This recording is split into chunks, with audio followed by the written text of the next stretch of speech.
거기에 이제 보면은 3페이지요. 경의 종지한 데도 제일 밑에 줄. 그 다음에 이제 경의 종지 4페이지를 넘어가겠습니다. 4페이지. 광대하고 매우 깊은 일성실상으로 종지를 삼는다 했어요. 광대하고 매우 깊은 일성실상. 일성이라고 하는 것은 하나의 가르침, 탈성차는 이 가르침을 타고 깨달음을 얻고 부처가 되기 때문에 탈성자 써요. 얘기하자면. 그래서 일성이라고 하는 말은 두 번째도 아니고 세 번째도 아니고 오직 하나예요. 성문 영가의 가르침, 성문 영가 보살의 가르침이 아니고 부처의 가르침, 부처가 될 수 있는 가르침을 일성이라고 합니다. 이 일성의 진실한 모습으로 종지를 삼는다. 이런 종지라고 하는 거 아시죠? 궁극적인 뜻이신 종지입니다. 즉 광대, 진심, 구경, 일성, 진실상을 말합니다. 일성, 진실상은 연꽃의 열매로 비유됩니다. 열매가 바로 부처니까요. 연꽃을 피운다는 것은 마음을 여는 것으로 이것은 수행을 통해서 가능하다. 연꽃이 개화하는 모습은 수행하는 과정에 비유됩니다. 그 수행의 차제에 따라 수행 차제는 차례입니다. 마음이 열려 자기 안의 부처를 찾게 되는 것이 마치 연꽃의 개화 과정과 같다 하여 연꽃을 방편이라고 하는 것이다. 연꽃이라 하는 연꽃이 피는 것은 수행을 통해서 깨달음을 연다 하는 거죠. 그럼 깨치고 보면 그 안에 열매가 맺는데 그 열매가 부처라 하는 열매예요. 이렇게 생각하면 어렵지 않다. 자, 거기에 일성실상 하는 게 이제 능성인이 있고 소성법이 있어요. 능성인이라고 하는 건 능이 이 가르침을 타고 가는 사람 이런 뜻이에요. 이 경에서 설한 일성인이란 신류불성고로 신류불성이라고 하는 것은 누구나 다 부처의 성품이 다 있는 까닭으로 누가 일성인은 이런 말이에요. 그 일성인이라는 걸 누굴 얘기해? 모든 사람이 여기 다 해당돼요. 자, 그게 이제는 그 다음에 보면 삼성법을 수행하는 사람, 사가의 사종성문가, 삼계의 사생중생이 아울러 일불성을 탈 사람이며, 삼계의 사생중생이 어떤가 하면 태란습하라 해가지고 태에서 태어나는 사람, 아래에서 태어나는 사람, 습한 데서 태어나는 생명, 그나 화현에서 나타나는 생명, 이런 거. 이 습한 것은 여러분 혹시 물을 여기에 담아놨다가 한 며칠 놔두면 물에서 뭐가 벌레 같은 게 생기죠. 그건 습한 데서 생깁니다. 화현은 어떤 걸 얘기하냐면 지옥 중생들이죠. 지옥에 떨어져 가지고 이 지옥불에 들어갔다가 타버리고 또 끄집내면 또 몸이 생기고 이러죠. 또 기름 가마에 사람을 집어넣으면 다 녹아버리는데 또 끄집어내면 또 모양이 생기죠. 이런 걸 이제 바로 화에서 나타난다. 지옥 중생이 그런. 그 다음에 천상이 천상에 이제 가면 천상에 아이가 태어나는데 어떻게 아이가 태어나는 거예요? 여자 천인하고 남자 천인이 서로 눈을 마주하면서 서로 좋으면 그 사이에 그냥 아이가 화해서 태어났다. 화현이라 하는 그런 몸을 통해서 나타나는 게 아니에요. 이야기하죠. 그 다음에 이제 극락세계. 극락세계는 연꽃에서 딱 이렇게 나타나. 그래서 극락세계는 여자가 없다고 하죠. 여자가 있다는 것은 여자는 그 윤회 통로를 갖고 있어요. 윤회 통로가 자궁입니다. 자궁을 통해서 태어나는 게 아니다. 극락세계. 그래서 극락세계는 여자가 없다는 말이 그런 소리예요. 그렇지만은 모습은 여자의 모습, 남자의 모습을 갖고 있어요. 근데 아이 낳는 여자는 없다. 그게 자궁이 없기 때문에. 그러면 태어나는 건 전부 다 연꽃에서 태어난다. 그래서 화현한다는 말이 그런 뜻이에요. 태란습화할 때 화자는 그런 겁니다. 그럼 이해가 되시죠? 그래서 이런 3개의 태란습화 중생이 아울러 일불성, 부처가 될 수 있는 가르침을 탈 사람이며, 모든 불자, 모든 보살이니, 그러니까 불자가 아니고 보살이 아닌 사람도 일불성 탈 사람이고, 불자도 보살도 일불성 탈 사람이고, 그래서 다 불성이 있으므로 장차 부처의 지위를 잇기 때문이며, 무성 유정도, 성품이 없는 유정도 모두 당내에 부처가 되기 때문이다. 그러니까 이 성품이 없다 하는 건 부처가 될 수 없다고 생각하는 유정도 언젠가는 부처가 된다. 야, 이런 얘기. 네. 그 다음에 이제 소승법, 그냥 그 탈바의 법, 그냥 타고 갈 수 있는 그 가르침을 얘기합니다. 자, 일성인이 탈 법을 간략하게 설하자면 네 종류가 있는데, 거기에 이제 보면은 이 사법이 서로 호응하여 다 같이 한 사람을 운반하여 살반야에 이르기 때문에, 일체지를 이르기 때문에, 맞죠? 이 네 가지를 일성법이라 한다. 마치 네 필이 말이 서로 힘을 모아 한 수레를 운전하므로 네 필이 말을 일성이라 하는 것 같다. 하나의 그 타는 수레를 얘기하는 거죠. 자, 거기 네 가지가 뭔가 한번 봅시다. 첫 번째는 일성의 이치. 예. 자, 일법계라고 할 수 있어요. 일법계. 법신이라야 열애장이라고도 한다. 이런 말은 굉장히 어렵죠. 일법계라 하는 말은 뭐냐면 요즘 말하면 공동체. 지옥, 악이, 축생, 아수라, 인간, 천상, 성문, 영각, 보살, 부처 이 10법계가 있는데 10법계가 뭐 하나인 법계, 일법계. 법신이라는 말은 뭘 얘기하는 거예요? 법공신. 일체 모든 법이 공하다. 텅 비어 있단 말이죠. 그걸 갖다가 하나의 몸으로 치는 거죠. 그러면 이 법신의 몸이라 하면 얼마나 크겠어요? 온 우주가 몸이라는 뜻입니다. 온 우주가. 온 우주가 그대로 몸이 되는 거죠. 그걸 법신이라고 그래요. 그러니까 마음이 크기가 어마어마히 큰 거예요. 우리 중생은 이렇게 겨우 육체를 타고 갖고 태어나서 마음 쓰는 것도 작게 쓰고 이러는데 탁 깨달으면은 온 우주가 마음이야. 온 우주가 하나의 몸이 되는 거예요. 굉장히 그게 이제 법신이에요. 말하자면. 그래서 이걸 또 열애장이라고 한다. 우리가 살고 있는 이 온 우주가 그대로 부처가 될 수 있는, 부처를 갈무리하고 있는 하나의 장소와 같다. 이런 뜻이에요. 이게. 그래서 여기는 차별이 없이 평등하다. 무차별의 평등성을 얘기한다. 그래서 부처가 갈무리되어 있는 모습이다. 이렇게 해야 되나? 자, 그 다음에 두 번째, 일성의 교. 그냥 부처가 될 수 있는 일성의 가르침이 뭐냐면은 시방 3세 모든 부처님이 성도해서 열반에 이르기까지 쓰란 일체 교법이 다 일체 지지에 이르게 한 것이다. 일체 지가 뭔가 정각이에요. 바른 깨달음이거든요. 일체 지지 이랬으니까 딴짓자는 경지를 얘기합니다. 그러니까 불지라고 부처의 지위에 이르게 한 것이다. 고로 일성교락한다. 오직 부처되는 가르침입니다. 이런 뜻이에요. 일성의 가르침 이런 겁니다. 자, 일성의 원인은 어떤가? 이게 상당히 중요해요. 앞에는 보다는 성인이 성품으로서의 원인이 있어요.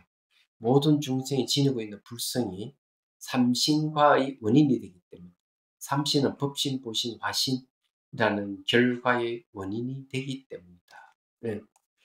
그러니까 불성이 우리가 갖추고 있는 부처의 성품이 바로 법신이 되고 보신이 되고 화신이 되는 원인이다. 이런 얘기예요. 그래 여러분들이 왜 불성을 가지고 있는 줄 아세요? 여러분의 불성이 가지고 있다고 어떻게 하면 알 수 있을까? 그게 궁금하죠? 여기에 이제 아주 중요한 비밀이 있는 거죠. 대상이 무엇이다고 인식할 때, 이건 찻잔이다, 이건 책상이다, 네 사물을 인식하고, 사람을 인식하고, 사건을 인식하잖아요. 인식하는 것은 마음이에요. 마음이 있는 자는 다 부처의 성품이 있다. 이런 거. 이거는 마음의 근원이 부처의 성품이거든요. 예. 그 불성은 어디서 봤을까? 이것도 궁금하죠, 그죠? 불성은 공성에서 온 거예요. 공성이 상을 없애는 특성이 있다. 모양상. 상을 없애서 부처가 되기 때문에 공성을 불성이라고 했다. 그럼 공성은 뭐냐면은 마음을 가진 자나 마음을 가지지 않는 무정물이나 관계없이 모든 존재의 근원이 텅 비어있는 공성이에요. 허공을 얘기하는 것도 아니고 물을 얘기하는 게 아니고 공성을 얘기하는 거예요. 그러면 허공하고 공성의 차이점은 뭐냐? 그걸 이해하면 알 수 있는데, 허공은 요 차자 형상을 부사야 돼요. 차자 형상 부사서 아무것도 없으면 허공이에요. 공성은 뭔가 차자 모양 그대로 내재한 실체가 없는 공이다. 내재하는 것이 아무것도 없다. 이런 얘기. 차자는 그리 사람 모습 그대로 유지를 하고 내 안에 무언가 없다. 실체 같은 그런 게 없다. 비어있다는 거죠. 그걸 공이라고 그래요. 그럼 공은 어떤 역할을 하느냐? 공이라고 하는 역할은 두 가지가 있어요. 하나는 뭔가 하면 무한한 잠재력과 가능성이라는 뜻이 하나 있어요. 공이란 말은. 무한한 잠재력이라는 뜻이 하나가 있어요. 두 번째는 가능성이라는 뜻이에요. 텅 비어 있기 때문에 남자, 여자로 결정이 안 돼 있어요. 사람이나 짐승으로 결정이 안 돼 있고 귀신과 천신이 결정이 안 돼 있어요. 그래서 우리가 범부가 성인이 될 수 있고 중생이 부처가 될 수 있는 거야. 본질이 비어 있기 때문에.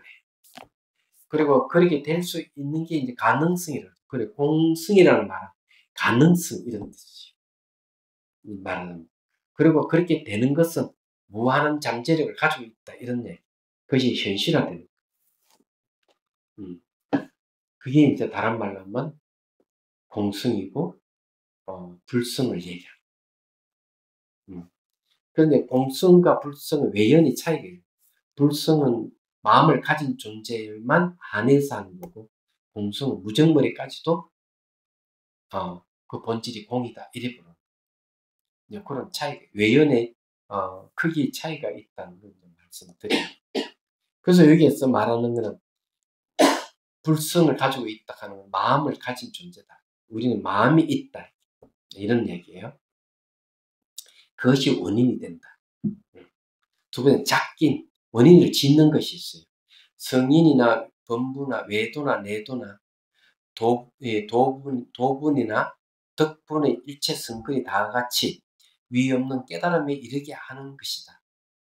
사람이 혹 예배하거나 다만 합장하거나 내지 한 손을 들거나 혹은 조금 머리를 숙이거나 혹은 산란심으로 탐묘 안에 들어가 한번 나무불 부처님께 기합니다라고 부르더라도 다 선불하리라고 널리 쓰라. 이 말은 중요해요. 내 안에 부처가 될 수 있는 씨앗이 있고 뒤에 하나고 그게 성인이고 자기는 뭔가 실제로 합장을 하다 부처님께 기합니다 이렇게 해도 부처가 될 수 있고 그거는 이제 짓는 원인이 되죠. 그 다음에 이제 부처님 앞에 꽃들 한 송이 탁 올려도 부처가 될 수 있고 또는 머리를 부처상을 탁 만들어도 부처가 될 수 있다는 거죠. 그런데 부처가 될 수 있는 건 너무 다양한 거예요. 근데 여러분들은 벌써 제 법문 듣고 있잖아요. 부처 되는 법문을 듣고 있으니까 반드시 여러분은 부처가 됩니다. 장남하건대 부처가 안 된다면 제 손에 장을 찢이겠어. 바로 지금 제가 얘기는 헛말이 아니에요. 그래서 누구나 부처가 될 수 있다. 이게 이제 법화경이 가르치. 다만 이제 부처가 될 수 있는 원인을 지어야 절을 올리거나 나무 부처님께 기해한다고 말을 하거나 꽃을 올리거나 공양물을 올리거나 모래로 탑을 짓거나 모래로 불상을 만들어더라도 그것을 인연을 해서 부처가 될 수 있다. 이런 얘기입니다. 자, 결과는 일성의 결과는 뭐냐면 본래과가 있네. 본래부터 본유가 아니고 본래 갖춰져 있는 결과는 법불벌이라고 했어요. 예, 법신불의 본유한 깨달음의 결과, 열의 수량품에 나오는 얘기입니다. 이 말은 뭔가 하면은 깨닫거나 못 깨닫거나 관계없이 우리는 누구나 다 부처가 될 수 있는 성품을 가지고 있는 존재다 하는 겁니다. 그래서 내 깨닫지 못한 내 안에 중생 속에 깨닫지 못한 부처가 있는데 그 부처는 수량이 없다. 목숨이 약하는 어떤 그런 한계가 없다는. 그런데 이것이 또 깨닫게 되면 바로 일성의 결과가 되는 거예요. 깨닫게 되면. 그래서 생로병사를 보이더라도 구원급 이전에 다 부처를 이뤘기 때문에 그건 영원하다. 그게 일성 결과예요. 본래 갖추고 있는 것. 두 번째는 이제 기원가가 있습니다. 나머지 보신과 화신이니 보신은 수행 결과로 오는 몸, 화신은 이제 일부러 중생구작에서 나툰 자비로운 몸을 이제 화신이고요. 논에 보불보리는 보신불의 깨달음은 십지행이 부족하여 상주의 열반정을 얻었기 때문이다. 열반을 정덕했다 이 말이에요. 경에 내가 실로 승불하기는 한량 없고 끝없는 백천만억 나유타 법이기 이기 때문이다. 그 이전 벌써 승불에 있었다라고 하였다. 자, 응신과 화신의 깨달음은 감흥에 보일 만한 대를 따라 그를 위해 그는 누구냐면 중생이죠. 중생들을 위하여 시연함이니 석가궁에서 나와 나무 아래에서 성도한 부처님과 시방 부인신의 모든 부처를 말한 것이다. 복타품에서 널리 밝힌 것과 같다. 복타품에서 이제 응신과 화신에 대한 얘기네요. 자, 한마디로 그 말하면은 일체 중생이 다 만행을 닦으면 모두 이와 같은 부처의 깨달음의 결과를 얻게 되나니 이것을 일성과라고 한다. 그리고 우리가 앞으로 뭘 이제 배우는가 하면 열의 수량품도 배우고 모타품도 배울 거예요. 자, 대충 다 얘기했죠?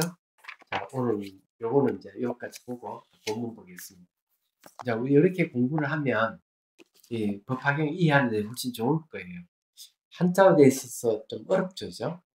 제가 이 90년대에 작성한 내용들이에요. 그래서 좀 어려웠어요.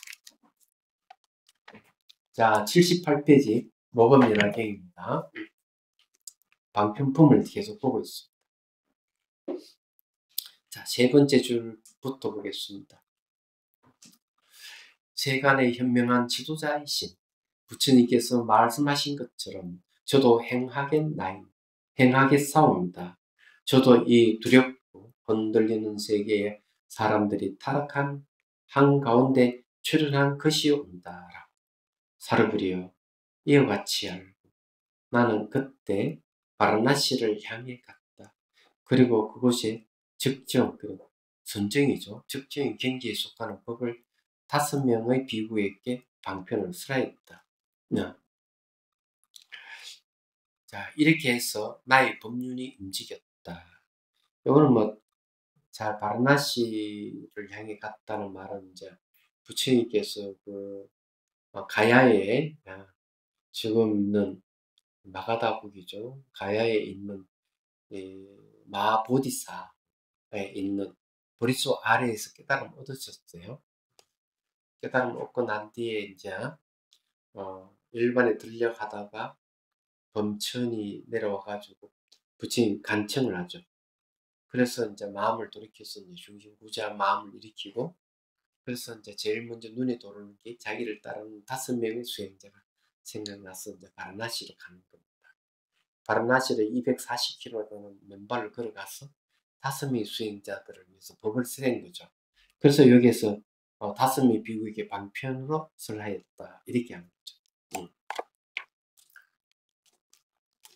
그래서 이제 5명의 이제 다 깨달음을 얻어요. 그래서 여기에는 6명의 아란이 있다고 이렇게 이해합니다. 5명이 다 아란이 됐고 부처님 당신도 아란이라고 했기 때문에 이 얘기를 하는 거예요.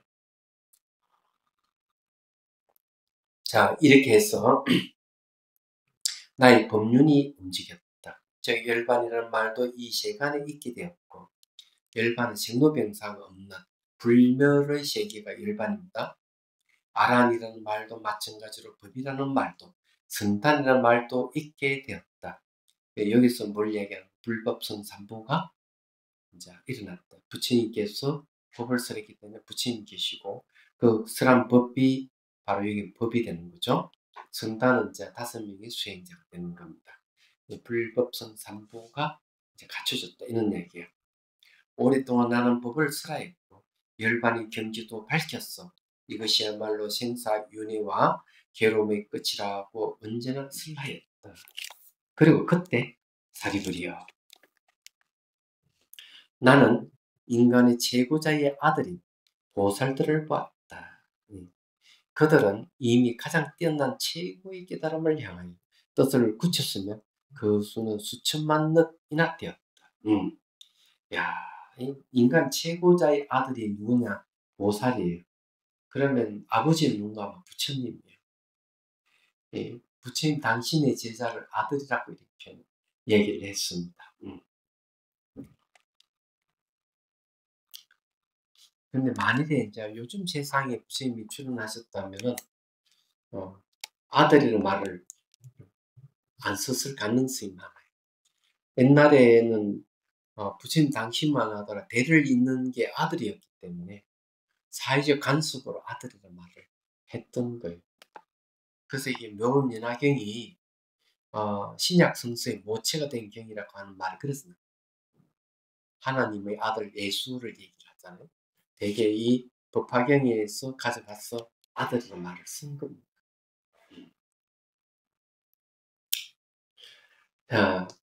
그들은 내 곁으로 왔어.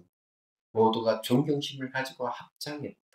그들은 이전에 여러들로부터 여러 가지 절명방편의 법을 들었다.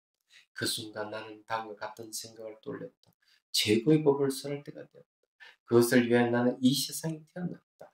지금 여기서 최고의 깨달음을 설해야겠다. 사물의 모양만 생각하고 생각이 어리석으며 무지하고 교만한 자는 이 가르침을 믿기 어렵지만, 그러나 보살들은 나의 설법에 귀 기울일 것이다 라고. 그때 나는 아무런 주저함이 없이 환희에 넘쳐 모든 소심한 마음을 버리고 보살들이 한가운데서 법을 설하여 그들을 깨달음의 길로 인도하였다. 어린 부처님의 아들들이 있는 것을 알고 사리비려 그대의 의심도 사라졌을 것이다. 번뇌를 모두 끊어버린 1200명의 아라한들은 모두 이 세상에서 장차 부처님이 될 것이다. 과거 예리들과 미래 예리들과 나에게 있어 이 법의 본래 모습이 얼마나 생각을 초월한 것인지 지금 그들에게 설하겠다. 자, 여기에서 이제 1200명의 아라한들도 모두 장차 부처가 될 것이다. 이렇게 얘기를 하는 건 굉장히 중요한 얘기예요. 왜냐하면 이 법화경이 이제 보통 이제 아라한들은 번뇌를 다 끊어버려가지고 다음 세에 다시 태어나지 않고 열반들도 마무리한다 이랬는데, 여기에서는 또 돌려니 1200명의 아라한들이 부처가 된다 이렇게 했죠. 그래서 1200명의 아라한들이 보살심, 보리심을 일으켜가지고 부처의 길을 가는 거예요. 그래서 이 얘기를 하는 거죠. 그리고 이제 소승들도 대승으로 해서 부처가 될 수 있다는 것을 길을 열어놓은 게 이 가르침들이에요. 얘기하더만. 근데 이제 엉뚱한 얘기를 하나 하고요.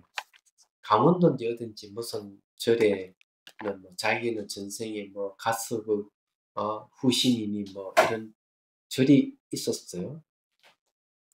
그런데 거기에서 그 스님들이 그런 얘기를 한대.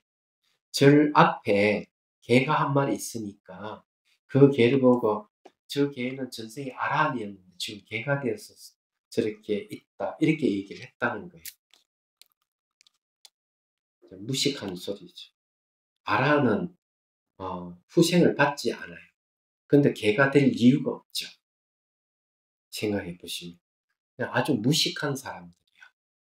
그 조계종 스님들은 아닌 것 같은데, 그래서 뭐가 아란인지 몰라. 전생에 아란이었는데 지금 개가 되었다? 그거는 불교를 모독하는 겁니다. 아란은 후생을 받지 않는데 윤회를 하지 않아요. 축생을 태어날 이유가 없어요. 인간으로 태어나지도 않아요. 그건 왜 축생이 개로 태어났다고 얘기하는 거예요. 자기들이 더 대단하다 이런 얘기 하기 위해서 아란을 그렇게 깔아뭉갠 거죠.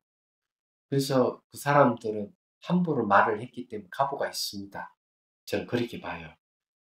그래서 뭐든지 그렇게 무식한 소리를 공부를 제대로 불교 공부를 좀 하고 얘기해서는 모르지만 전혀 그런 근거 없는 얘기를 하고 하면 안 되는 거예요. 근데 사이비인데도 불구하고 그 사이비 가르침을 하니까 많은 사람들이 그거 가겠죠. 말하자면. 그래서 여러분들이 바르게 공부를 하면 그런 데 휘둘리지 않을 것이다. 너희들하고는 얘기는 안 하겠습니다. 네. 예, 아란이 얘기 나오니까 이 얘기를 하는 거죠. 자, 예. 과거의 열애들과 미래의 열애들과 나에게 있어 이 법의 본래의 모습이 얼마나 생각을 초월한 것인지 지금 그대들에게 설하겠다. 생각을 초월했다는 말은 무슨 말인가 하면 생각을 초월한 것이라는 여러 가지 뜻이 있는데 그 중에 첫 번째 생각을 초월했다 하는 직접 체험적인 것을 얘기하는 체험적인 것을. 두 번째는 뭔가 하면 왜곡이 없다 이런 왜곡. 우리는 언어를 매개로 하면 왜곡이 일어나는 그런 왜곡이 없다는 뜻을 얘기합니다. 그리고 이제 말과 생각을 끝났을 때 진실한 모습이 그때 드러나요. 그게 아주 중요해요. 자, 이 세상이 언젠가 어느 곳에서 어떤 방법으로 여러분께서는 나타나실 것이다. 무한을 꿰뚫어 보는 눈을 가진 분들께서 이 세상에 출현하여도 이 법은 어느 때가 아주 드물게 슬라여질 것이다. 이 법이 아주 드물게 슬라여진다 하는 말은 뭘 얘기할까? 이유는 아주 간단해요. 그만큼 이 법을 알아듣는 사람들이 적다는 얘기입니다. 그렇지만은 여러분들은 훌륭한 예, 법사 스님을 만났기 때문에 쉽게 아마 이해가 될 겁니다. 이와 같은 최고의 법을 얻는 것은 수많은 나유타급이라 하는 것은 우주시간을 얘기. 우주시간이 지나도 아주 어려울 것이다. 또 최고의 법을 들어도 그것을 믿으려는 중생들은 아주 드물 것이다. 왜냐하면 부처가 된다 하면은 감히 우리가 어떻게 부처가 되느냐 이렇게 생각하는 이들이 많다 이런 얘기. 마치 어깨에 얼어놓은 우단발라 꽃과 같았어. 그것이 언제 어디서 어떤 방법으로든 나타난다면 사람들에게 좋은 일이며 천신을 포함한 전 세계의 상스러운 일이 될 것이다. 만일 어떤 자가 이 법이 빠르게 스려지는 것을 듣고 기뻐야 찬탄히 말을 한마디라도 한다면 그는 모든 부처님을 섬길 것이 될 것이다.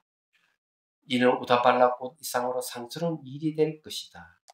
찬탄히 말 한마디만 하더라도 부처님을 섬긴다. 그럼 부처님을 섬기면 어디 되죠? 자기가 부처가 된다. 이런 소리예요. 이 점을 의심하지 말라. 너는 보살을 최고의 깨달음으로 향하도록 격려하며 나에게는 이 지상에서 한 사람도 승문의 길을 걷는 자는 없다고 법의 왕이 나는 선언한다. 사리부리여 이것을 그대의 비밀의 가르침으로 하라. 내 모든 제자들 훌륭한 보살들도 이 비밀의 가르침을 받아 지니도록 하라. 왜 비밀의 가르침이라 하느냐 하는 게 있어요. 이 비밀의 가르침이 뭔가 하면 지혜가 있는 사람, 성건이 있는 사람들은 비밀의 가르침이 아닙니다. 들으면 다 바로 알기 때문에.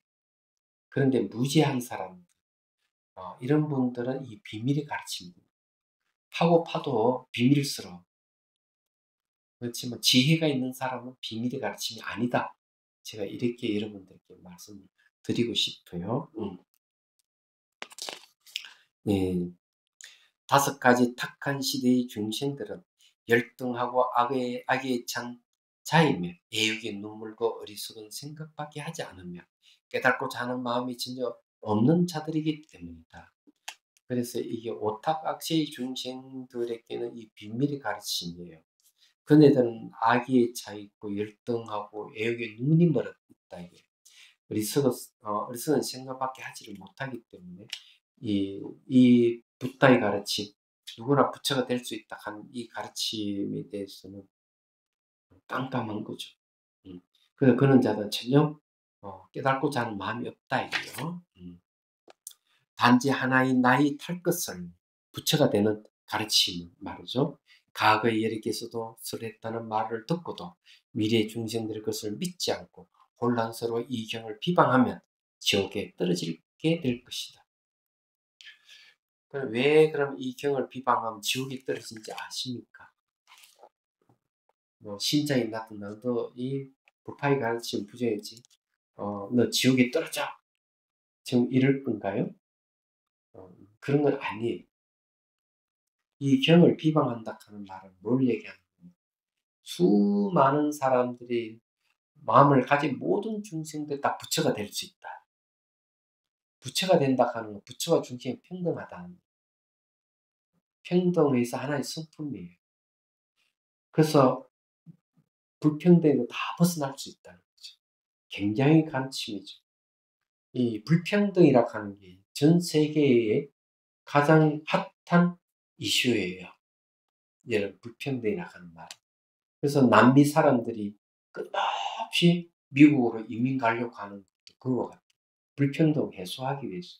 우리는 못 살고 미국은 잘 살기 때문에 그게 같이 살자 하고 이민 가려고.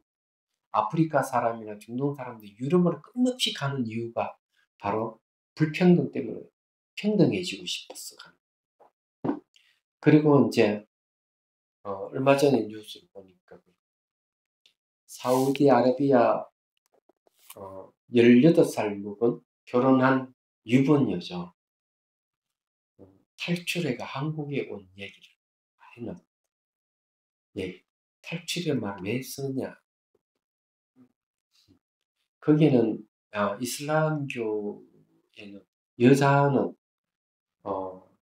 참 여자로서의 인권이 거의 없다시피 거의 내용 나온 이야기를 들어보면 그래서 아버지가 왕이야 집안에서 나라죠. 막 가족을 다스려 폭력으로 다스려.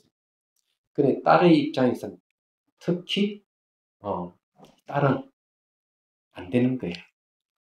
운전하는 것부터 해가지고 이거 안 돼. 항상 그 배우자라든지 부모가 있어요. 아버지가 있어야만 뭘 해요. 그 집안이 그냥 나갈 때는 다 가려야 되고 몸을. 그래서 탈출하기 위해서 결혼을 했는데 17살인가 18살 결혼을 했다.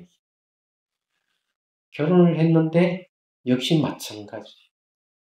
어디에 가든 어디에 혼자서 못 가는 거예요. 갈라가면 뭐가 필요하냐. 남편이 항상 동행해주고 승인을 받아야 돼. 남편이 승인을 받아야 돼. 그러니 이거는 여자로서 노예와 같은 거죠. 자기 결혼해서 아직 아버지로부터 탈출했지만 남편이라는 장벽을 또 만나는 거예요. 그래서 이제 탈출을 감행 여건이 만들어졌잖아요. 외국에 이제 어디인가 말레이시아인가 인도네시아인가 신혼여행 왔다가 이제 탈출을 감행해요. 어떻게 하느냐? 남편도 수메제를 먹이고 잠을 재우고 싹 사가지고 공항에 온 거야. 검색을 딱 해보니까 한국이 좋아서 이제 한국으로 오고 있어. 근데 공항에 도착했는데도 불구하고 거기는 이슬람국이기 때문에 남편이 왜 없느냐. 혼자는 안 된다. 나는. 아니, 한국이 아니에요. 그게 공항에서. 한국으로 오기 전에 공항에서.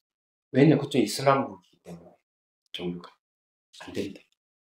그래서 이제 왕복 티켓을 보여주면서 내가 그냥 장가 갔다 돌아올 것이다. 왕복 티켓을 보라. 그냥 친밀한 작전을. 그러면서 그쪽이 공항에서 공항의 관계항상 끊이지 의심 눈초리 좀 보는 거야. 이게 혼자 탈출하는 게 아니냐. 그래가지고는 그 왕복 티켓을 보여주고 한국에 딱. 그러고는 이게 이제 가리개를 벗어 해방가. 그리고 이제 배가 고파서 뭘 먹었냐면 한국에서 그 편의점 뭐 먹었는데 그게 내용이 보니까 돼지고기가 들어있는 뭘 그게 맛있더라 이게 얘기한 그런 얘기가 예. 못 먹죠 거기는. 왜 그러면 잘못하면은 이제 배교가 되면 종교를 바꿨다 그러면은 끌려가면 그대로 끝나는 얘기 명예살인을 당하거나 감옥에 가는. 그러니 종교도 바꿀 수도. 모든 거는 결혼한 여자는 남편의 동의가 없으면 어디 가지도 못한다. 이런 일, 그런 거 탈출하는. 그래서 이제 그 얘기를 하고. 근데 그 과정을 본인이 이제 얘기를 한 것이 보니까, 야, 좀 이런 세계도 있구나. 알 수가 있는 거죠. 말이 안 되는 거죠. 그래서 이제 여기서 얘기하는 내용을 보면은 그런 것들을 얘기를 한다. 이 불교가 갖고 있는 힘이 얼마나 큰지 알 수가 있는 거죠. 왜 그런가 하면은 부처님께서 인도에 부처님이 딱 출연하시기 전까지는 그 바람문교 내용이 카스트예요. 그러니까 이 네 개 계급을 갖고 있었던 거죠. 그러니까 바람문 계급, 사제 계급 최상위, 그 다음에 귀족 계급 크사트리아, 그 다음 상인 계급 바이샤, 그 다음에 농민 계급 슈트라 천민이에요. 그 중에 다시 또 청수부와 있고 백정이 있는 거예요. 최하계 불가촉 천민도 있는 거예요. 계급이 쫙 나눠져 있어요. 부처님이 출연하기 전에. 특히 여자는 더더욱 별볼이 없는 거예요. 그때도. 근데 부처님이 딱 출연하시고 모든 게 평등하다. 남자 여자 다 평등하다. 이렇게 딱 선언을 하니까 인도 전체가 뒤집어져 버려요. 얘기하자면. 그래서 부처님 가르친 그런 얘기. 그리고 완전히 부처님 제시시는 완전히 불교가 평정을 해버렸죠. 근데 불멸 후가 되면 다시 이제 바람문교가 힌두교로 바뀌면서 재정비를 해요. 불교의 영향을 받아가지고. 불교는 불법성 삼보잖아요. 거기에는 세 명의 신을 내세우는 거예요. 창조신, 브라만, 유지의 신, 비슈뉴, 파괴의 신, 시바신. 이 삼신을 내세워가지고 힌두교 다시 일었어요. 얘기하자면.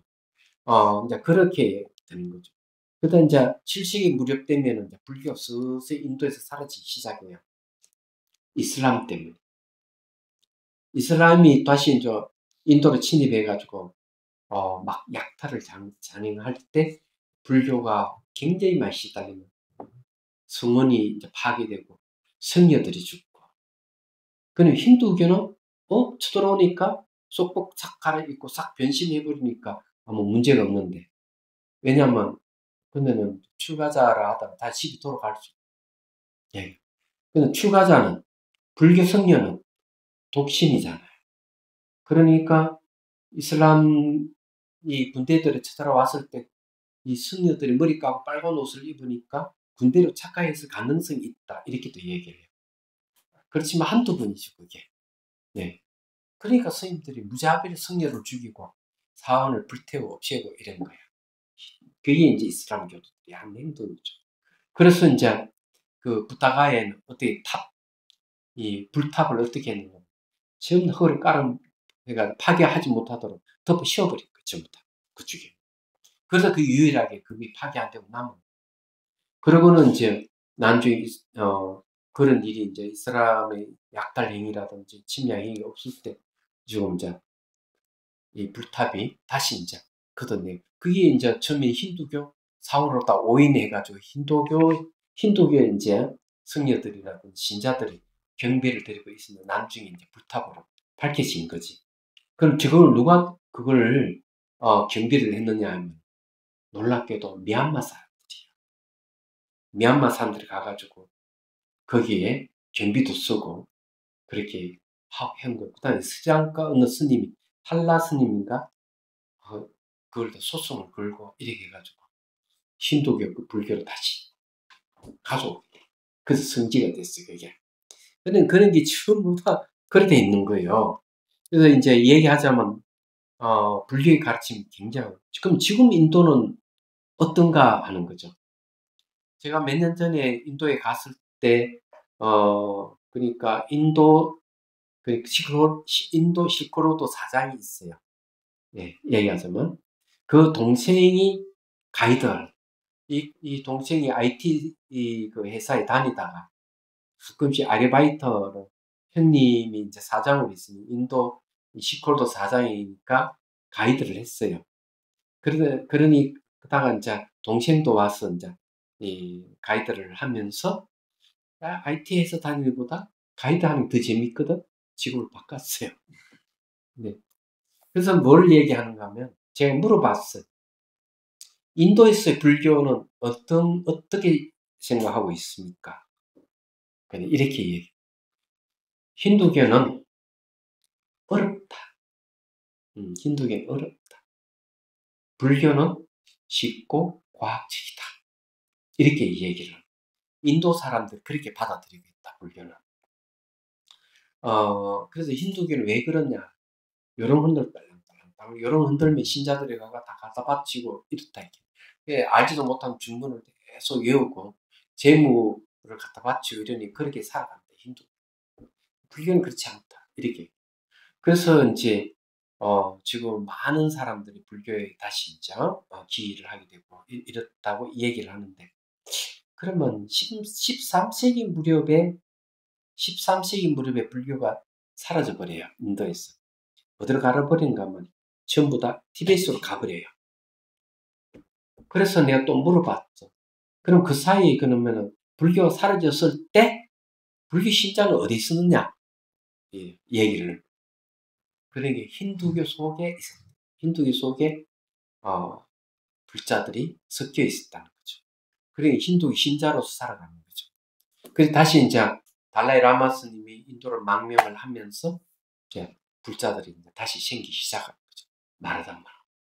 그래서 자기 할머니가 바로 불자다는 걸 얘기를 하면서 열심히 힌두교 사원에 절을 하고 이러지만은 사실은 자기가 할머니한테 얘기를 듣고 이렇게 쭉 자라오면서 할머니는 불자였다. 얘기를 하는 거죠. 자, 그런 이야기였어요. 자, 어쨌든 이제 여기서 보면 이제 그런 겁니다. 그래서 제가 이제 이 경을 비방하면 지옥에 떨어질 것이 될 것이다 하는 얘기는 뭘 얘기하는?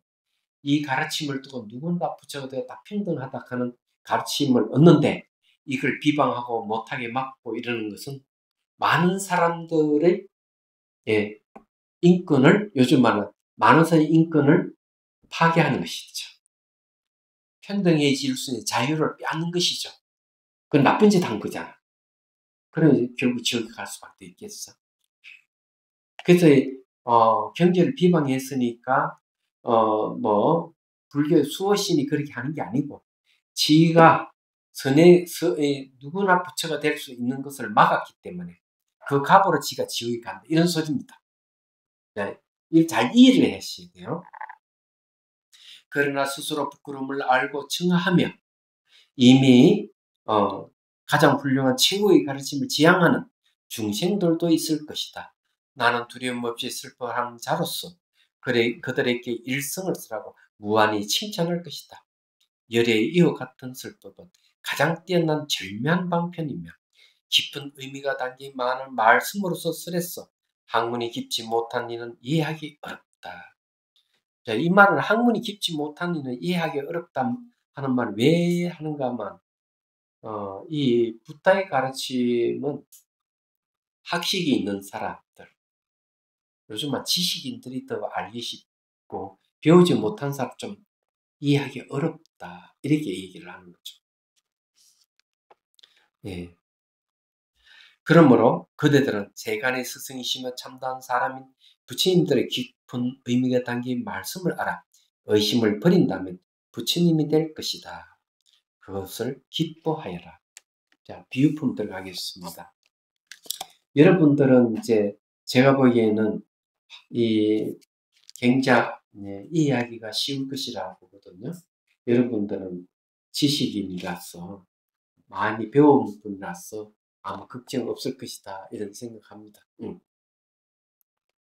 자, 비유품 제3장이에요. 그때 사리불존자는 한없이 기뻐하며 세존이 계시는 곳을 향하여 합장을 보면서 이렇게 해주었다. 세존이시여, 열의 설법을 직접 듣게 되니 경탄스럽고 너무나 기쁩니다. 제가 열의 가르침을 듣지 못했을 때는 다른 보살들을 보거나 그들의 이름을 들으면 열로부터 버림받았다는 생각에 매우 슬프고 괴롭기 때문입니다. 또 세존이시여, 저는 산이나 동굴 밀리면 유원 강가나 나무 밑에 한적한 곳에서 자주 오후에 휴식을 취하였는데 그때도 한가지 생각하였습니다. 법계에 들어가는 것은 같더라도 세존께서는 우리를 열등한 가르침이 소송으로서 이끄셨다. 이것은 우리의 잘못이지 세존의 잘못은 아니다. 왜냐하면 만일 저희가 세존께서 절묘한 슬픔이 없는 바른 깨달음으로 이끈 대승의 슬픔을 간청했더라면 세존께서는 당연 대승의 가르침으로 저희를 이끄셨을 것이기 때문입니다. 예. 그런데 세존이시여, 때마침 보살들이 곁에 없었기 때문에 저희들은 세존께서 하신 말씀의 깊은 의미를 이해하지 못하고 이렇게 최초에 계시신 설법을 듣는 것만으로 당하여 그 가르침을 궁극의 것으로 받아들여 수행 정진하였습니다. 세존이시여, 저는 이처럼 자신을 비난하면서 대부분의 난나를 벌이고 있었으나 오늘 비로소 열반을 얻었습니다. 오늘 저는 완전 열반 아란의 경지에 도달했습니다. 세존이시여, 오늘 저는 세존의 장남으로서 세존의 가슴으로부터 태어난 자이며 법으로부터 태어난 자이며 법의 화신, 법의 상속자, 법으로부터 나타난 자이옵니다. 세존이시여, 오늘 이와 같이 이전에 들은 적이 없는 경탄할 만한 법을 친히 듣게 되어 저희들의 고통은 사라졌사옵니다. 자, 여기서 이제 얘기하는 이 사리불이 세존의 장남이라고 왜 하는 줄 아세요? 예. 5명의 수행자가 이제 깨달음부터 아란을 떼고 난 뒤에 그 다음에 이제 2명이 출가를 해요. 바로 사리부타라는 사리불하고 목론존자, 모콜란나입니다. 이 두 분이 이제 출가하게 되는데 그 출가 내용이 보면 그런 얘기입니다. 사리불이 어느 날 길을 가다가 어느 스님이 탁발하는 걸 보고 산문이 탁발하는데 그 그림글이라든지 이런 것들이 범상하지 않았어. 탁발이 끝나자마자 탁 물어요. 당신은 누굴 스승을 모시고 공부를 합니까? 저는 곧더마 붓다를 모시고 공부를 합니다. 붓다께서 뭘 가르치는지 저를 좀 알려 주십시오. 저에게. 제가 출가한 지 얼마 안 돼가지고 다 알 수는 없고 개송 한마디 정도는 제가 읽어드릴 수가 있습니다. 그럼 그거라도 읽어주시오. 그 이름은 법신계라 하는 거. 혹시 이걸 듣고 여러분이 더 깨달을 수가 있어요. 법신계는 이렇게 얘기를 합니다. 일체 모든 것은 조건에 의해서 일어나 조건에 의해서 사라진다. 이것이 대사문이 가르칩니다. 이 말을 듣자 바로 사리부터라 깨달음 얻어요. 얘기하자면 그 일러준 스님은 콘단냐라는 스님입니다. 그는 너무 기뻐가 얼굴이 환해진 거예요. 아니, 제 이야기 듣고도 여러분 얼굴이 환해지지 않는 거 보니까 역시 전생에 그런 인연이 없는가 보네. 그러고는 이제 자기 친구가 이제 목론존자, 목골란나예요. 목론존자에 대해 보니까 우리가 환하거든. 사리불. 야, 니 무슨 일이 있었나? 얼굴이 환하다. 그러니까 내가 오늘 붓다의 제자를 만났는데 내가 그 계속 말 한마디로 깨달음 얻었다. 무슨 얘기냐? 똑같이 일체 모든 것은 조건에서 일어나고 조건에서 사라진다. 이게 대사문이 가르치. 이 말을 듣고도 바로 먹는 존재가 깨달음.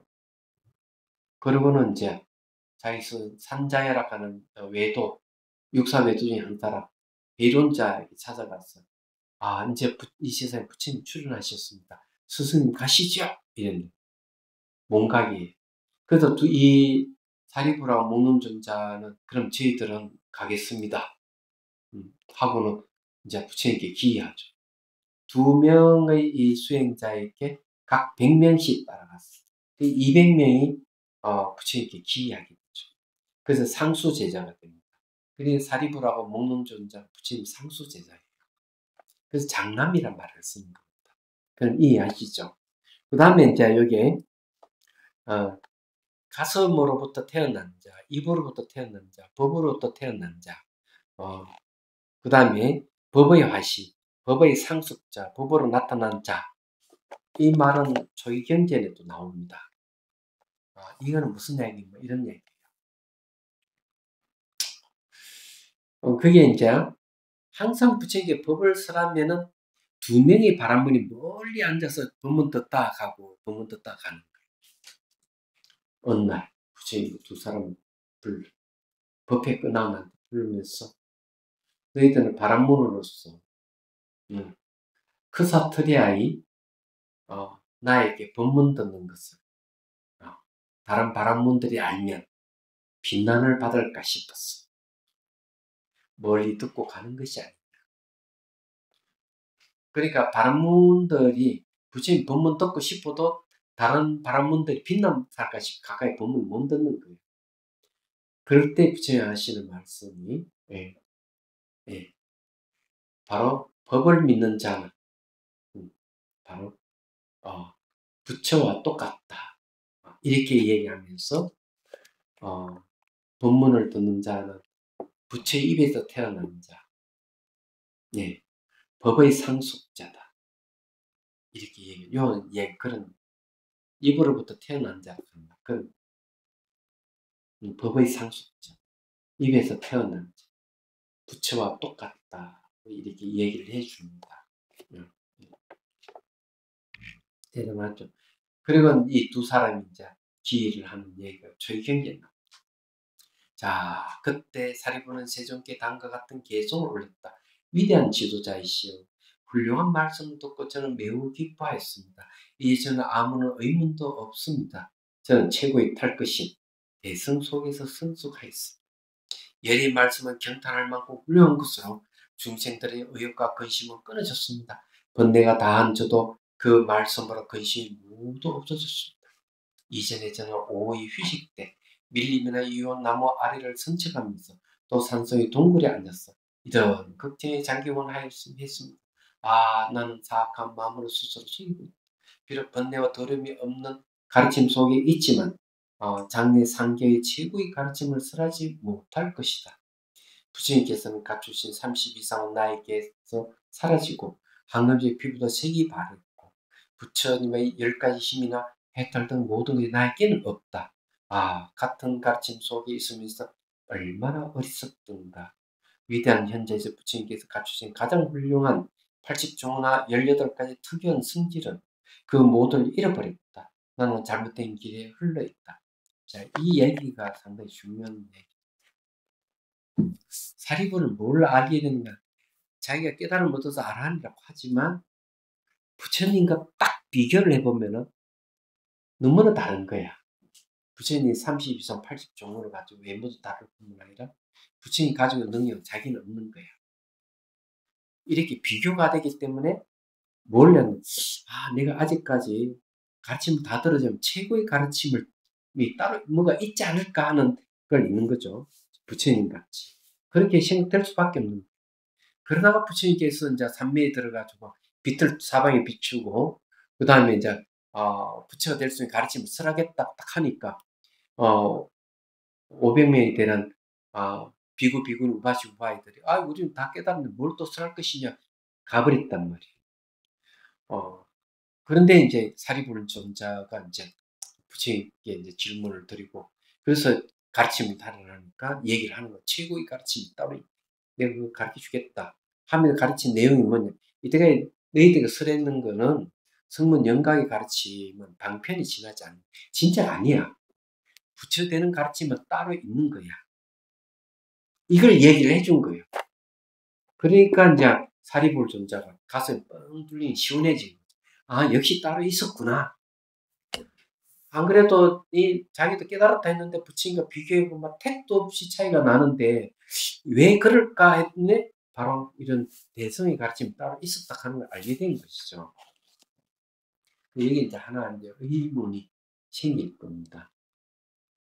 뭔가 하면은 대개 이제 남방불교, 남방에 가 수행하고 온 사람들 중에 있어. 다는 그런 건 아닌데 오히려 대성을 비방하는 분, 가나성을 비방하는 분들은 간혹 있어요. 있는데 그분들이 착각을 하고 있다. 제가 얘기를 하고 싶은 것이, 자타카, 부처님 전생 이야기를 한 번만 봤으면은 대성을 이해할 수 있다. 초유경전이 자타카는 부처님 전생 이야기예요. 부처님 전생 이야기, 보살의 모습으로 중생을 구제하는 모습이 있는 거예요. 그런데 아라한들은 그렇게 하지를 못했어요. 부처님도 아라한이고 그 제자도 아라한인데 왜 공덕의 차이가 어디 있느냐?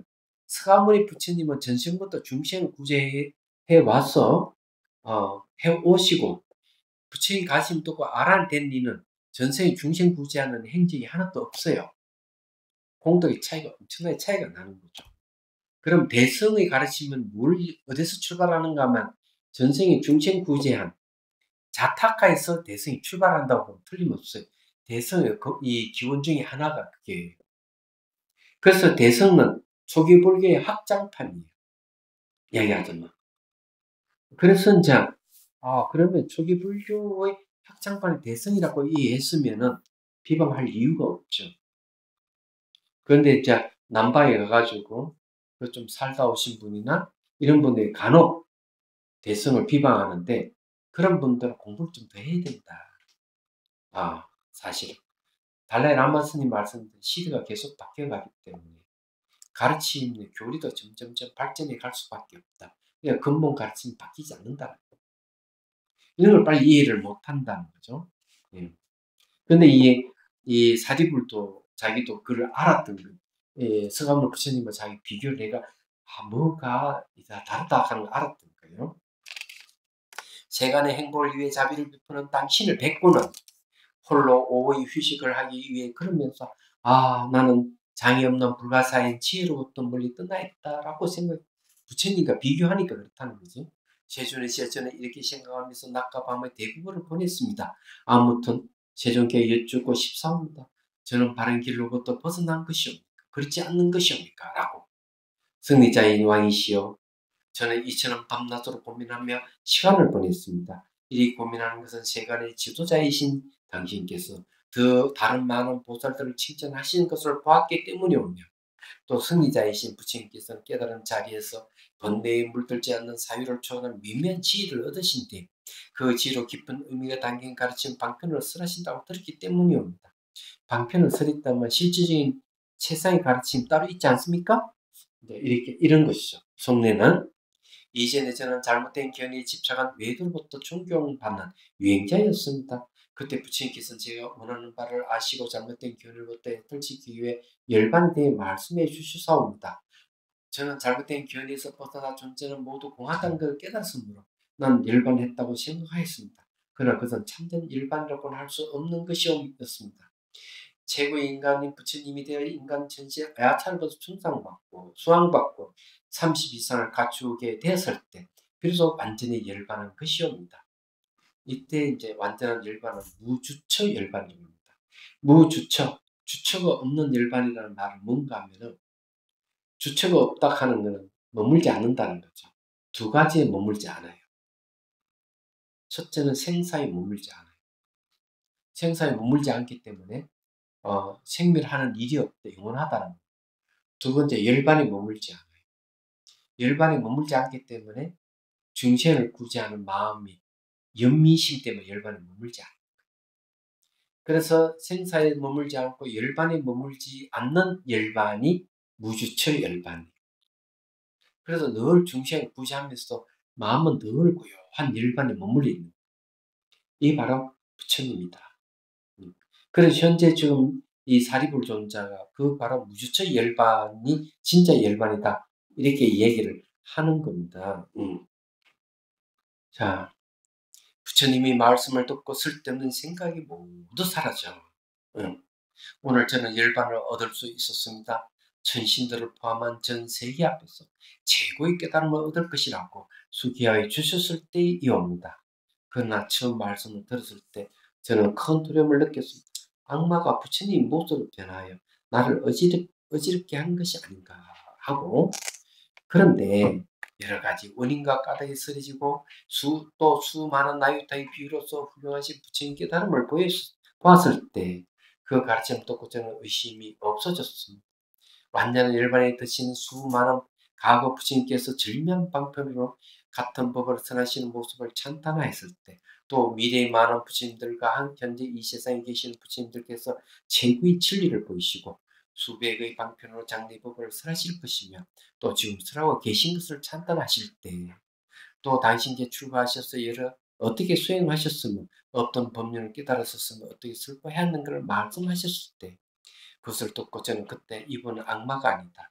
재간의 보호자로 진실한 덕행을 보이시므로 거기에 악마들이 들어갈 틈은 없다. 악마라는 생각한 것은 나의 의심이었다는 것을 알았습니다. 감미롭고 시문하며 미묘한 부처님 말씀을 듣고 저에게 기쁨이 생겼을 때 모든 의혹과 의심은 사라지고 저는 부처님의 지혜 속에 있어서옵니다. 천신을 포함한 이 세계에서 수행받으며 저는 반드시 열의가 될 것이옵니다. 그를 깨달음을 구하는 많은 보수들을 이끌고 부처님 깨달음을 당긴 법을 설할 것이옵니다. 자, 여기에 또 두 가지를 제가 말씀을 드리고 싶어요. 악마가 아니다. 자, 악마에 대한 악마가 부처님 모습을 나타 법을 설할 수가 있어요. 근데 그게 악마인지 아닌지를 가려낼 수 있는 힘이 있어야 돼요. 제가 이제 옛날 얘기를 하나. 제가 이파사나 수행을 가르쳐준 보살이 있어요. 왜 그걸 가르쳐줬느냐. 이분이 유산을 많이 해가 목젖과 안으로 기어들어는 굉장히 불건강한 몸을 갖고 있었어요. 잘 알기 때문에 방법을 이렇게 하면 수행하면 건강해지는 가르쳐줬어요. 어느 날 문제가 발생했어요. 부부가 사실은 제가 송강사에 있을 때 찾아와서 이 얘기를 해준 겁니다. 집에 이제 남편이 왔는데 부인이 혼자서 앞에 누구도 없는데 혼자서 주거니 밥거리 하는 거야. 남편이 하도 이상했어. 지금 당신 누구하고 대화하는 거야? 이렇게 얘기하고. 아니, 앞에 석굴암 부처님이 나타나셔가지고 나한테 공양 올리라고 이렇게 하는데 어찌하면 좋지? 부인이 남편이 그러면은 그 송강사에 계시는 지훈 스님한테 물어보고 공양 올리겠다 그렇게 얘기해라. 이러니까 그렇게 딱 얘기를 하니까 석굴암 부처님 화를 팍 내면서 사라져버립니다. 그 석굴암 부처는 마군입니다. 그러니까 부처의 모습으로 나타내서 홀리는 거죠. 근데 그런 경향이 늘 있는 거죠. 그래서 진짜 부처인지 아닌지 그 성인인지 아닌지 나타난 이가 법을 설할 때 가려내는 것이 능경에서 이렇게 얘기를 합니다. 심한 법을 설하고 뭘 하더라도 세속에 대한 이익을 추구하고 명예를 추구하는 행위를 할 때는 그건 부처가 아니다. 법문하는 내용 보면은 부처님하고 똑같이 하는데 그래 놓고는 이익을 추구한다. 나한테 공양을 바쳐라. 이 바로 이익을 추구하는 모습. 또 명예를 추구하는 모습을 보면 그는 마군이다. 이렇게 얘기해요. 그래서 혹시 이제 그런 게 있으면 조심해야 돼요. 되게 이제 바구니에 나타나는 것은 이제 사마타 수행할 때 선정을 얻고 수행할 때 나타나는 게 꽤 많아요. 비파사나 수행은 안 나타나요. 지혜가 있는 이에게 나타나지 않는데 선정을 얻으려고 하는 이에게는 나타나니까 조심해야 된다. 여기 지금 현재 악마로 착각했다는 말이 바로 그런 얘기를 이제 얘기를 하고 있습니다. 하고 있고요. 그 다음에 이제 여기서 판단은 두 번째 판단한 게 뭐냐? 아, 부처님이구나. 악마가 아니구나 하고 판단한 내용이 본문을 다 들어보니까 예, 악마가 들어갈 틈이 없는 것이구나. 근데 여기 뭔가 하면은 대승귀신론서에 보면 이 진짜인지 가짜인지를 판별하는 방법 중에 하나가 뭔가 금덩어리를 가져와가지고 깨물어보고 썰어보고 불러 태워보라. 근데 진짜 금인지 가짜 금인지 안다는 거지. 그 마찬가지로 진짜인지 가짜인지 가려내는 방법은 금을 이렇게 썰어보고 맞죠? 또 이렇게 불에 달구어보고 녹여보고 두드려보고 이렇게 하듯이 그렇게 하는 거죠. 검증을 하는 거죠. 그래서 지금 현재 여기에 사리불존자가 바로 그렇게 부처님 법문 듣고 들으면서 검증을 해보니까 부처님이 맞다. 부처님의 가르침이 들어보니까 악마가 들어갈 틈이 없구나. 이렇게 이제 표현을 하는 거죠. 이 내용이 이제 그런 내용이었습니다. 그러면 그런 이야기를 왜 하느냐? 이런 너무 부처가 된다 하는 건 상상을 초월하기 때문에 한번 비교를 해 보십시오. 이게 왜 대단한 것이냐 하는 거죠. 대단한 이유가 있는 게 악마까지 거론해가면서 왜 이게 이렇게 강조를 하느냐. 자, 창조주를 매개하는 종교에서는 뭐라 할까? 본인이 내가 창조주가 되겠다 이러면 어떻게 주의를 되는 거죠. 창조주는 한 분이에요. 누구나 넘볼 수가 없는 모든 걸 다 피조물이야. 난 창조자이기 때문에 나를 뜻받들어야 되지. 너희들은 나가 똑같이 창조자가 되겠다고? 나쁜 놈. 이렇게 될 거예요. 그렇잖아요. 근데 누구나 부처가 될 수 있다. 대단한 거죠. 여기는 부처가 된다 하면 누구나 평등하다. 누구나 이 군립하는 게 하나도 없는 거예요. 이보다 더 명확한 가르침이거든요. 그리고 이제 창조주를 매개로 한 종교에서는 거기에는 오로지 복종하는 것밖에 없죠. 얘기하자면 믿어야 되는 거죠. 부타의 가르침 그런 건 없어요. 뭐라고 얘기하는 건 부타의 가르침이라도 검증을 해서 받아들일 건 받아들이고 받아들이지 않는 건 받아들이지 말아야 된다. 검증하라. 부처님 당신이 그렇게 얘기합니다. 그리고 부처가 되는 것은 그 부처의 말을 믿고 따르기만 하는 건 안 된다. 직접 그 길을 가면서 검증하라. 그래서 자기를 선물로 삼고 부타의 가르침을 선물로 삼아서 나아가라. 이렇게 하는 거죠. 마음의 말을 의지하지 마. 자기가 가는 거예요. 이게 대단한 거예요. 의지하기만 하고 아무것도 하지 않는 것하고는 다르다 얘기죠. 그래서 누구나 가기만 하면 그 길을 가기만 하면 누구나 나와 똑같은 부처가 될 수 있다. 부처가 너도 부처가 될 수 있어. 굉장하잖아. 그럼 보통 내가 최고의 자리에 오르면 너 나와 같은 자리에 오르면 안 돼 하고 밀쳐버리는 게 보통이잖아. 그게 너 부처 된다고 좋아 하고 끌어주는 거지. 이게 부타의 가르침. 그렇게 생각하면은 대단한 거. 여러분들은 대단한 존재들입니다. 그런 거. 자, 오늘 여기까지 하고 이제 산문은 다음 시간에 하겠습니다. 야, 뭐 질문 있으면 하십시오.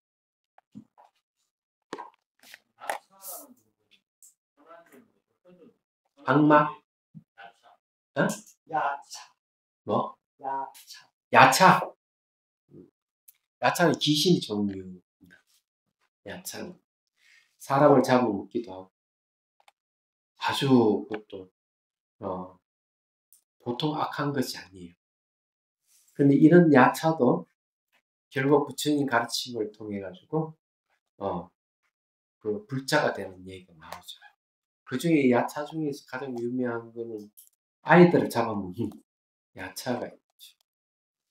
무슨 다 잊어먹었죠. 결국 이제 어떻게 교화를 하는가 하면은 그 야차의 아들을 아주 귀여운 아들을 부처님께서 가서 딱 데려오. 그러니까 이 아이를 온데 다 못 찾다가 이제 부처님한테 와서 아이를 찾는 거야. 그래서 그래 네 아들을 그렇게 그 네가 그렇게 찾듯이 세상에 부모도 똑같다. 그럼 너가 왜 그 세상 아이들을 잡아먹고 그러느냐? 얘기하자면 네 아들은 그렇게 귀여워하면서 다른 아이들은 왜 잡아먹느냐? 똑같다 얘기야. 평등하다. 그래 법문을 써가지고 그 야차를 교화를 시키죠. 그런 서원을 세워요 그 야차. 이제부터는 세상 아이들을 제가 보호하겠습니다. 잡아먹지 않고 보호하겠습니다. 이게 이제 조익경제에 나오는 얘기예요. 그게 아마 야차 맞을 거예요. 왜 또 야차 얘기를 했습니까? 예, 그렇죠. 그 야차는 그런 종류. 불자를 만들었죠. 악마와 같은 존재. 자, 그러면은 해양계 하겠습니다. 중생들을 구하려는 마음으로 깨달음의 정수를 이룰 때까지 부처님과 법과 선거에 항상 기해합니다. 지혜와 자비를 갖추고 의정을 위해 노력함으로써 부처님 앞에 머물겠습니다. 원만한 부르심을 일깨우겠습니다. 공계가 있는 한 중생이 있는 한 저도 함께 따라 머물며 중생의 고통을 없애는 자로 남고 있습니다.